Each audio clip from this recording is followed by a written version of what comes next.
there's some lots of familiar faces here, but some new ones. I've just taken my badge off because it's interfering with the microphone. So I am Sue Marsden. I am a specialist community matron for Kent Community Health NHS Trust. Last year I made the jokes about the paper hat that I should be wearing, but I'm not going to do that this year.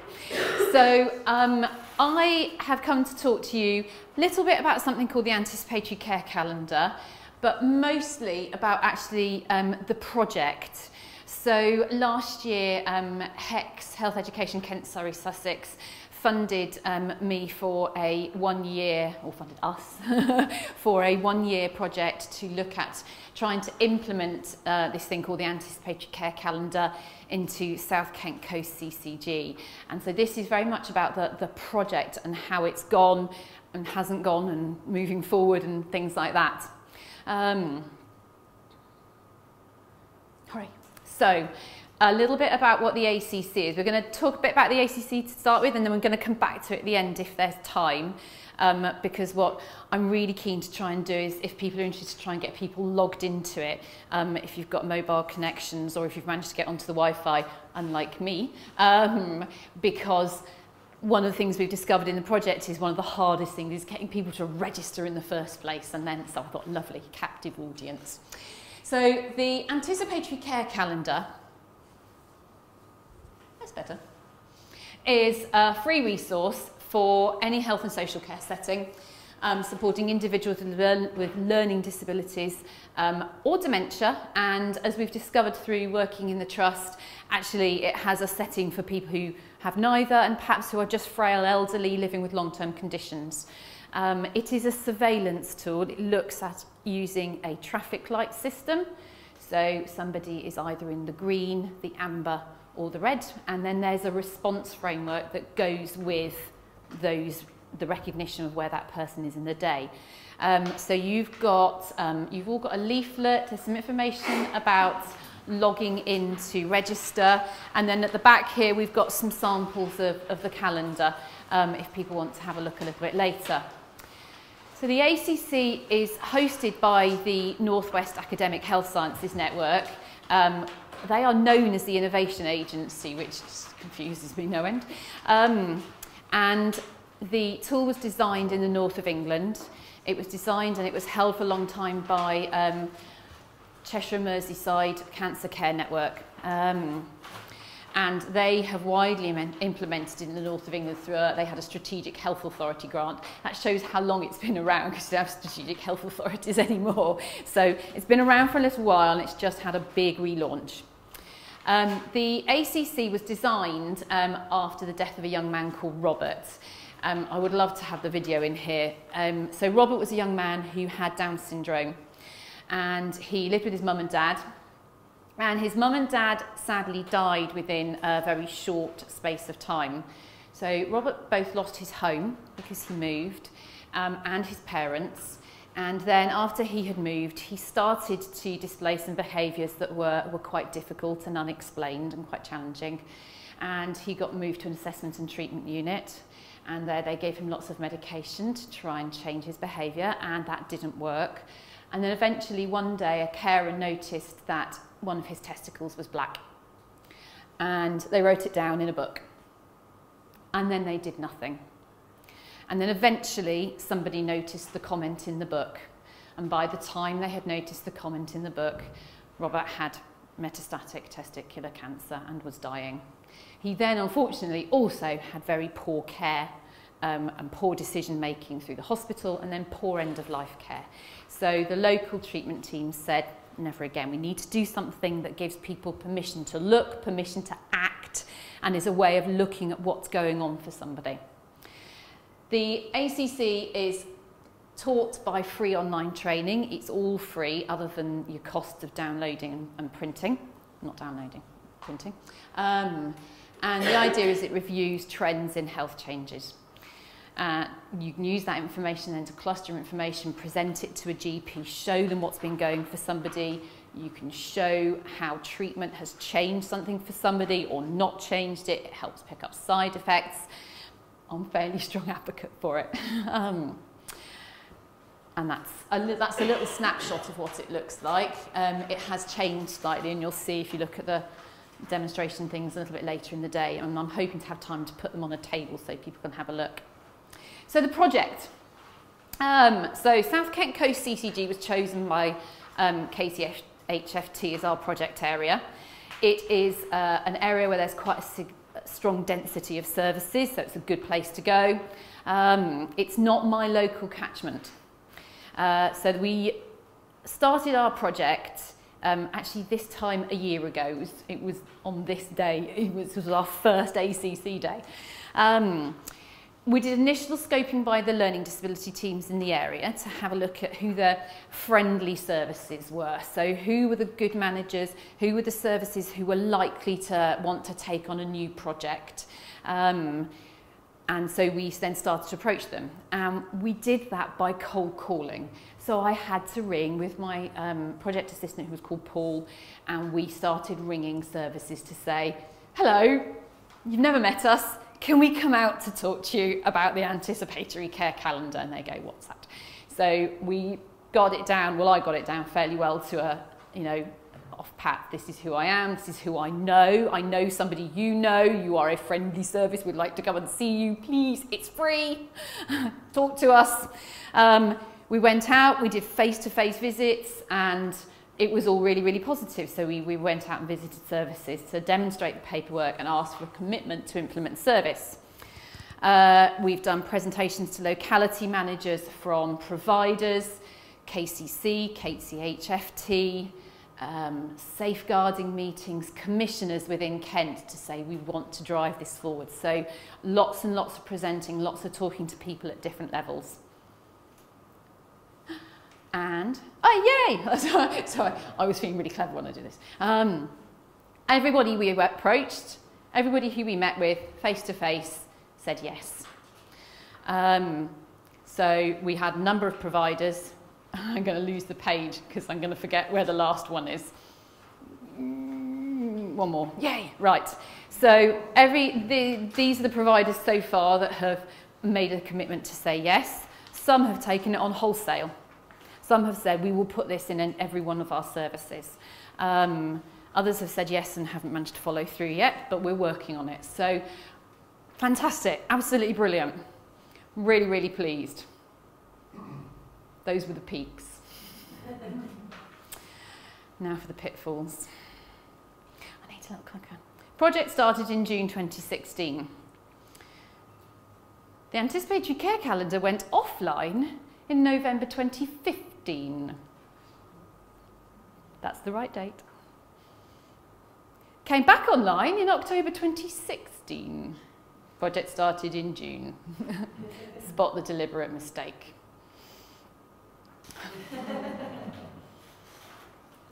So, we went out to all these services in the summer of last year. They all said, yes, we're really interested. And I said, it's coming back online really soon. Really soon. Still really soon. Bit sooner. Keep waiting. Got it all back online. Emailed them all out and said, we're there. Here's the information. Here's how to log in. You've said yes. Lovely. Please go for it. And I'm tooting away going, yay. They're all doing the project. Oh yeah, sorry, I've cheated, so I've given you the page. So we thought, lovely, we need to do some follow-up now. We are going to go out and we're going to visit your services, and they're all going to, it's going to be fabulous. We're going to get loads of really positive feedback on the anticipatory care calendar. And to our great horror, with Jade on board now as new project support assistant, we rang all these services and they all said, no, we're really, really sorry, we just haven't had time. Something else came up, we had staff, we had work to do. No, we just haven't gotten and done with it. And not a single service had started. So I nearly died. But on the plus side, they all said, but actually we still really, really do want to. We still think it's valid. We want to use it. And please, will you come out and help us? So we've been out again. Oh yes, you seen that? I'm even glad. Oh, animation, all right? We've had animation. My son looked at that this morning and went, oh, is that a GIF? GIF, GIF, GIF. I went, yeah. It's a little person going, phew. So Jade and I have now revisited, I think all the original, well nearly all the original providers. There's a couple who haven't come back to us, to be fair, who have asked us back, as well as some new homes and new providers. We have set some timelines. Interest has been significantly renewed, say with new providers coming on board, and a couple of important, if I say ins into some providers who I really wanted to get into to get interest in. So I'm really, really pleased. And there has been increasing interest from colleagues outside of Kent, even as far as Somerset. So I'm really, really pleased with that. So that's big progress. So what have we learned? Don't start a project when the tool you want to make is undergoing a major relaunch and isn't ready. They did promise us it would be ready in August, and then it just got further and further away. Providers. How many people here, I can see you guys are from a provider, so who's here from a provider organisation? Actually, not so many in here. You're all really busy. You have a lot to do. Constant demands from inside your own organisations, as well as the demands that we as health providers ask of you, and particularly your commissioners and social care organisations. There is a lot being asked of you. And so I'm asking something more. You know, I want you to trial something that I really have a lot of belief in, but I've got to convince you, and I've got to convince you that it's worth the time, effort. Give deadlines and follow up quickly, no matter how keen people say they are. So keep chasing and make it easy. And we've had to make it easier and easier. And we're still fighting a little bit with the system. The designers of the ACC are Belong in Health. Not necessarily known for making things easy, and certainly whilst the tool itself is painfully easy, actually getting onto the website and getting registered and doing the e-learning, unfortunately, is still a bit complicated, and it's out of our hands. So we're driving something we really, really believe in, and we're just, you know, we're still working on it. What else have we learned? Oh. Okay, so I've been out to loads of services. I think I'm quite good at what I do, but I genuinely now think I could sell ice to the Eskimos. It's been, you know, I've had to do loads of presentations to lots of different people at different levels. So on a personal level, it's changed what I do massively, and I am probably noisier than I was before and more confident than I was before, but that's probably not a bad thing, I hope. And really it's so important to me, this project, that the drive is just there. However, what I have to be aware of is that it doesn't become the final straw for the people who I'm going to see, because I want this to make their lives easier, and make the lives of the people who we support, because that's our common goal, better, and make their healthcare better. Right, so that was 15 minutes. Okay. Oh, look, I'm still on what we learned. That's strange. That's in the wrong place. That should have been at the end. I knew there was another page. Right, so what did we learn? So there's got to be a whole systems approach to introducing something new. It's not just about me as a practitioner. The drive has got to come from everywhere, whether it is us as an organisation, so having HECS on board, KCHT have backed me and supported me to do this, so that's brilliant. From a commissioning point of view, I'm still looking for that drive from commissioning. You know, they say, yes, it's lovely, but we aren't going to drive it further than saying, yes, it's lovely.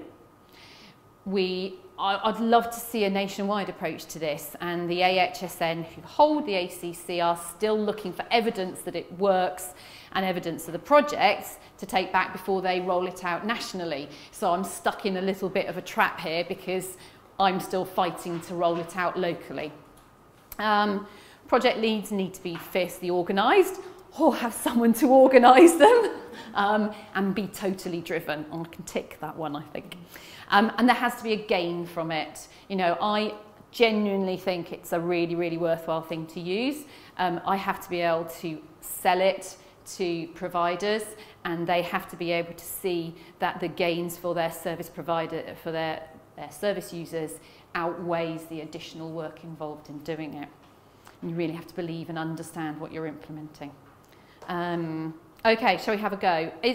People can, if they want to, I can take you through it. I can just show you the website if it's helpful. So registering for this is the marginally complicated bit. Staff teams need to be registered individually, as in each member of staff on their own unique email address. And I was hoping today we'd be able to tell you something different, but we haven't got that formally changed yet. We're working on it. Provider addresses seem to block registration through their firewalls.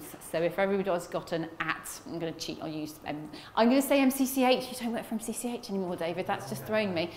I should use MCCH as an example because I can't see anybody from MCCH, so that works. So if your email address is at mcch.co or .org, then for some reason company firewalls seem to block it. Easiest way is to register via personal email, which gets everybody going.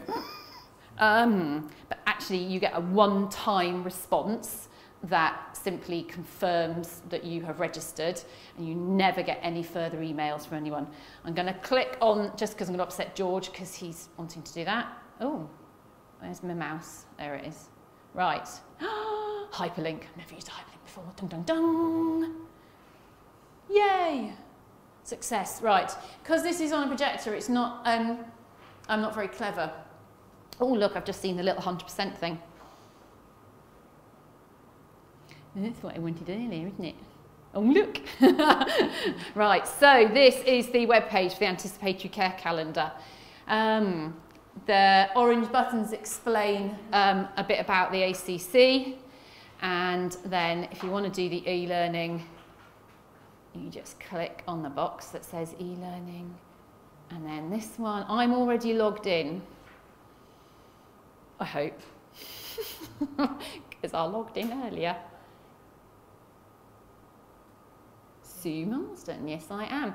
And then what they've got is these lovely pictures and these targets, and our instructions explain how to get onto it. Anticipatory Care Calendar. See what I mean? It's not the world's easiest process. Is that loading? Yes. And this is, the other nice thing about it, from a provider point of view, is the e-learning remembers where you were. It's about an hour. If you only have half an hour and you've logged in and you've made a start and you get called away, you can come back to it and resume. So you do not have to block out an hour at a time. It can be that actually a member of staff works their way through it. There is no, there's no messing around with having to restart, which makes a really, really big difference. I'm going to bend back down again, sorry. Isn't the easiest of screens. So, takes you through, tells you a bit about the calendar. And then, it's what I'm really pleased about, because we got put on the contributor list for the relaunch, which I was really chuffed about. And then it just takes you through. So, it's a really, really easy set of e-learning. I'll flick past that. People work their way through. There's videos and there's explanations, and eventually at the end there's a little test, and then you can download the documents, and then that's it. And then you go and you save the documents, and you get out there. That's the ACC, and that's the project. Actually, that was the key for today. Any questions? Go on, Kathy. Thank you very much for that. It's really interesting, and I can see the value in that. It sounds fantastic. I was just wondering if you'd had any kind of feedback from the new services that are taking this on board, or more importantly from their service users. Not so much from, certainly not from service users. As a tool, it is designed for people who are sitting in services where they've got a higher level of support, because if people are able to self-report, then this starts to become something where I think it's people get fixated. Am I in the green? Am I in the green? Am I in the green? So I think if people can self-report, then they don't need an anticipatory care calendar. So we're talking about people with a higher level of need. Anecdotally, from the services who have seen it, they've been able to talk about, well, that would have helped us with this, this and this. And that for me is actually the frustration and the delays, because I'm going out and I'm seeing people and I'm having conversations about where we are with that person's health needs, and I'm going, do you know what, if I had this in place, I would already know how long that had been going on for. You'd already have spotted how long these changes had been occurring for. And a service I was at literally yesterday who were a little concerned that other people hadn't spotted something that their 24-hour service should have. And I'm thinking, actually, if they were using this like I'd asked them to 6 months ago, then they would have seen this already. So that for me is the key thing. A lot of people are looking back and saying, gosh, if we'd been using this already, we'd have spotted X, Y, and Z. And certainly the feedback from in the north of England has been really, really positive, that, you know, people have got something to physically take with them to a GP practice to say, look, this is, you know, we don't know what's wrong with Bob, sorry, but this is when it started. And look, we've got a pattern here of change in sleep, change in mobility, change in this, that and the other. We don't know what it is, and this is what we've tried. So, yeah, we're still working on the formal feedback. That's right. Oh. I wondered if you'd had any feedback from GPs. So again, because we're a little bit delayed in getting this rolling out, the formal feedback is yet to come, unfortunately. What we are hoping is that we will probably increase contact with our GPs and hopefully decrease some of the A&E and 999 calls. So the aim is, and it's quite a clear aim with the AHSN, is to improve the kind of contact you get with services, particularly for the ambulatory care sensitive conditions. Yes, like flu, UTIs, chest infections and things like that. So they are really hoping that we can actually bump up the number of calls we get to GPs. So again, no formal feedback, and that's what's so frustrating. It's just we're not there yet. And you had a question, sorry. Fairly recently, I worked for a provider organisation, and I think I've probably had similar conversations about that heart-sick moment when you ask people to do additional recording. Yeah. Have you had any feedback from the people doing the recording about what the workload felt like and how useful they felt it? I think that's one of the things that slows people down, is if we're not driving it, they look at it and they go, this is more recording, this is more recording. So if somebody is in the green and they're well, then it's a signature in the box 3 times a day, and if somebody's in the green, there's no follow-up, there's no further action. If they are in amber or red, then there is follow-up action and there is further work to do. But that's right. and I've apologised for it to start with, and then I'm going, no, that's right. If somebody is showing a change from their normal presentation, I would expect there to be more work. So whilst we, you know, it doesn't replace monitoring, so it doesn't replace things like epilepsy recordings, you know, of detailed descriptions of seizures. It is a signature in a box explaining that somebody's normal presentation is there. So yeah, so it's one that's those stories about, yeah. You know, it's a bit of extra work, but actually it saved work, or it looked after there is feedback. There is a little bit of feedback in the leaflet that you've got, and this is from the original pilot in the north of England. And it was exactly that, was it takes us a bit longer to start with, but then we get used to it. And actually having that audit trail there and having that information there available makes it better in the long run. But it, you know, it takes a little while to get used to. So yeah.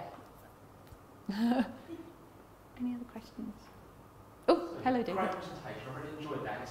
I've heard you talk about ACC cake candy for a long time. Yeah, this is the worry. I was just wondering, in terms of sort of my understanding of it, the list of observations, is there any scope to sort of personalise them if someone's got particular health needs? Yes, there is. So there is a baseline assessment that comes with the ACC, and the idea is that you talk about it's about what's normal for that person. If it is normal for that person to, I'm trying to think of one that doesn't relate to hugely nursey things, which is dreadful, sit down regularly and not move off the floor. That's a good one. They would probably flag as being orange very, very regularly. The guidance on the e-learning explains that if normal for that person is actually quite unusual, then you put an arrow down into the green. So you would sign it as being amber, but you would actually put an arrow in to say that it's normal for that person. And that's all explained on the e-learning. It sounds a bit complicated when you say it like that, but it makes absolute sense. Because then what you can do is you can say, actually, it'd be normal for them to do it twice a week, 3 times a week, or every Wednesday morning before X, Y, and Z. But if it becomes every day, then it really is an unusual thing for them. So yeah, there is scope to personalise a bit. If somebody has got very complex health conditions or is at end of life, it's not subtle enough. It just isn't quite there. And I think at that time, that's when you need to move into more detailed support if that's what's right for that person. So yes and no. Hello, Matt. Hi, great job, Sue. I'm just wondering how other areas and other regions can sort of take this forward, because it's taken a lot of dedication from you and Jade in terms of really focusing that energy on this. And I'm just aware that other regions and other areas may not have that same level of enthusiasm. Yeah, absolutely. What I had hoped and still hoped is that as certainly from a provider point of view, if people are taking this on as some of the larger providers who we've got involved, if they take it on and own it, because it doesn't need me, it doesn't need us. We've got the resources there. What I'd really like to see is things like the flowchart for the e-learning uploaded to the site, or they make it easier. But if provider organisations take it on and own it, and then they can share it through their own practice and have their own champions, in terms of getting it out there past South Kent Coast CCG, our own nurses are going to take it on as part of our appraisals this year to do the learning, so that we've got a bit more confidence in it to sell it and move it forward within Kent. Oh, and then the world.